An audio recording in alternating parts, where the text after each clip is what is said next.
ओम श्री गुरुवे नमः। अखंडमंडलाकारं व्याप्तं येन चराचरं तत्पदं दर्शितं येन तस्मै श्री गुरुवे नमः। ओम शांति शांति शांति। प्रणाम भवन। मांडुक्य कारिका प्रवचन व तथ्य प्रकरण से स्वामी श्री अखंडानंद सरस्वती जी महाराज का दिव्य ग्रंथ, जिसमें भगवान हमारा अध्याय चल रहा है पौराणिक विवेचन, और पेज नंबर 318 से आगे करते हुए तो स्वामी जी ने भाषा के उस पे ज्ञान पे जो है तो पिछला सत्संग दिया था, जिसमें बताया था कि सर्व कहना, एक कहना, अद्वय कहना, केवल कहना, इसमें क्या अंतर है। इसी को आगे लेते हुए भगवान बोले कि देखो, इसमें बात ऐसी है कि यम भावम दर्श्य धस्य तम भावम स तु पश्यति तम च आवति स भूत्वा असो तद्ग्रहा समुपैतिस्तम। संसार के लोग अज्ञानी हैं, ये अधिष्ठान को तो जानते नहीं, अपने को देह वाला, अंतःकरण वाला, इंद्रिय वाला परिच्छिन्न जानते हैं। तो इनको इनका गुरु या दूसरा कोई बुद्धिमान पुरुष जैसा समझा देता है, और ये जैसा ध्यान करने लगते हैं और जैसा मान बैठते हैं वैसे ही इनको दिखता है। इनकी नज़र पर हमको कोई आक्षेप नहीं है। कोई कहे कि मैं भूत देख कर आया तो मानो कि हाँ, वह भूत देख कर आया। क्यों? क्योंकि उसके दिल में किसी ने भूत की कल्पना बैठा दी है, और अपनी उस भूत की कल्पना को वह प्रत्यक्ष करके आया है और बताता है। सो उसको झूठा कहने का कोई कारण नहीं है। जिन बातों का वर्णन किया गया है और जिनका वर्णन नहीं किया गया है, इनमें से कोई भी बात अगर मनुष्य के मन में बैठा दी जाए तो उसको वैसा ही दर्शन होने लगता है। कोई आदमी जंगल में बैठा हो तो और दूर से कोई आता दिखे और एक आदमी उसको जंचा दे कि यह बड़ा भारी चोर आ रहा है, डाकू आ रहा है, तो यह तो तुमको लूटने के लिए आ रहा है, तो देखो उसका शरीर थर थर कांपने लगेगा।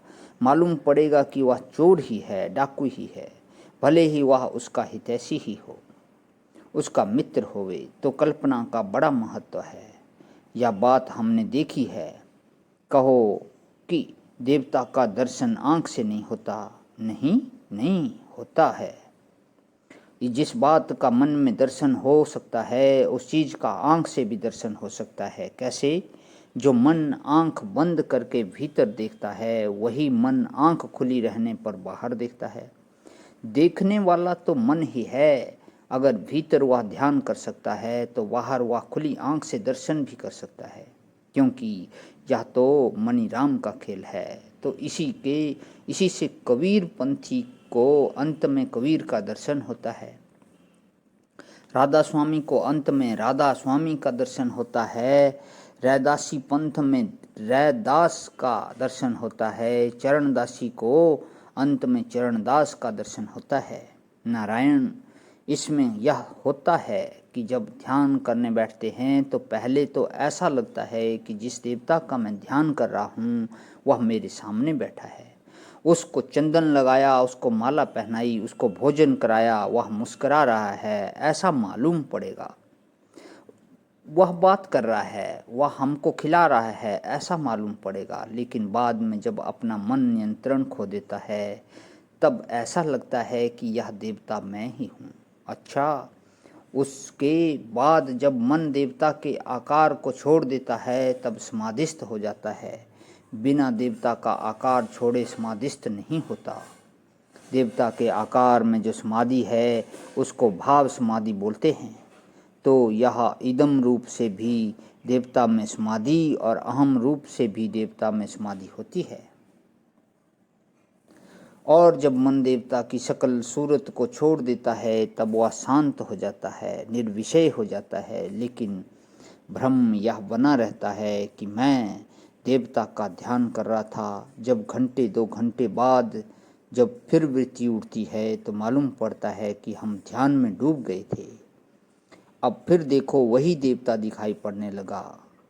तो जब ध्यान में तन्मयता होती है तब दर्शन समानाकार वृत्ति हो जाती है। माने जैसे हम जागृत में किसी को देखते हैं ऐसे ही उसको देखते हैं, बोलते हैं, चलते हैं, फिरते हैं, या सब बातें मालूम पड़ने लगती हैं। प्रणाम भवन। आज यहीं विराम। ओम शांति शांति शांति। प्रणाम भवन।